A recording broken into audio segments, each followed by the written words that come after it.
में छिड़ी जंग ने पूरी दुनिया की सांसें रोक दी हैं। ईरान पर अमेरिका और इजराइल के हमलों के बाद सिर्फ मिसाइलें ही नहीं चली, बल्कि दुनिया की एनर्जी सप्लाई पर भी बड़ा खतरा मंडराने लगा। दुनिया के सबसे अहम तेल मार्ग हॉर्मुज स्ट्रेट में बढ़ते तनाव ने भारत समेत कई देशों की चिंता बढ़ा दी, क्योंकि दुनिया के करीब 20% तेल और गैस की सप्लाई इसी के रास्ते होती है। अगर यहाँ संकट गहराता है तो उसका सीधा असर पेट्रोल डीजल से लेकर रसोई गैस तक हर चीज पर इसका असर देखने को मिल गया। भारत की सबसे बड़ी चिंता यही है कि उसकी ऊर्जा जरूरतों का सबसे बड़ा हिस्सा पश्चिम एशिया से आता है। ऐसे में अगर हॉर्मुज स्ट्रीट बाधित होता है तो देश में तेल और गैस की सप्लाई पर बड़ा असर पड़ सकता है।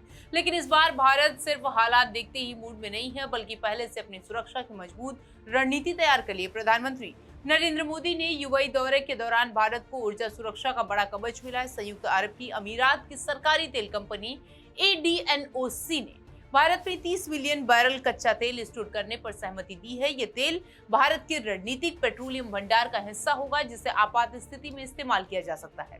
फिलहाल भारत के पास विशाखापट्टनम, मंगलुरु और पादुर में करीब 5.3 मिलियन टन के रणनीतिक क्षेत्र भंडार मौजूद है। अब यूएई के साथ हुए नए समझौते के बाद इसमें और मजबूती आएगी। सरकार पहले ही दूसरे चरण में ओडिशा के चांदीखोल और कर्नाटक के पादुर में नए स्टोरेज बनाने की मंजूरी दे चुकी है। यानी भारत भविष्य की किसी भी तेल संकट में निपटने की तैयारी में जुट चुका है। सिर्फ तेल ही नहीं, भारत गैस सप्लाई को लेकर भी बड़ा दांव खेलने जा रहा है। भारत और ओमान के बीच समुद्र में भीतर डीप सी गैस पाइपलाइन बिछाने की योजना पर काम चल रहा है। करीब 40,000 करोड़ रुपए की लागत वाले इस प्रोजेक्ट के जरिए ओमान से सीधे भारत पर गैस लाई जा सकती है। अगर ये योजना सफल होती है तो भारत की हॉर्मुज स्ट्रीट पर निर्भरता काफी हद तक कम हो जाएगी। भारत और यूएई के बीच एलपीजी और एलएनजी स्टोरेज को लेकर के भी अहम समझौते हुए हैं। ADNOC और इंडियन ऑयल के बीच में रसोई गैस की दीर्घकालीन सप्लाई बढ़ाने पर सहमति बनी है।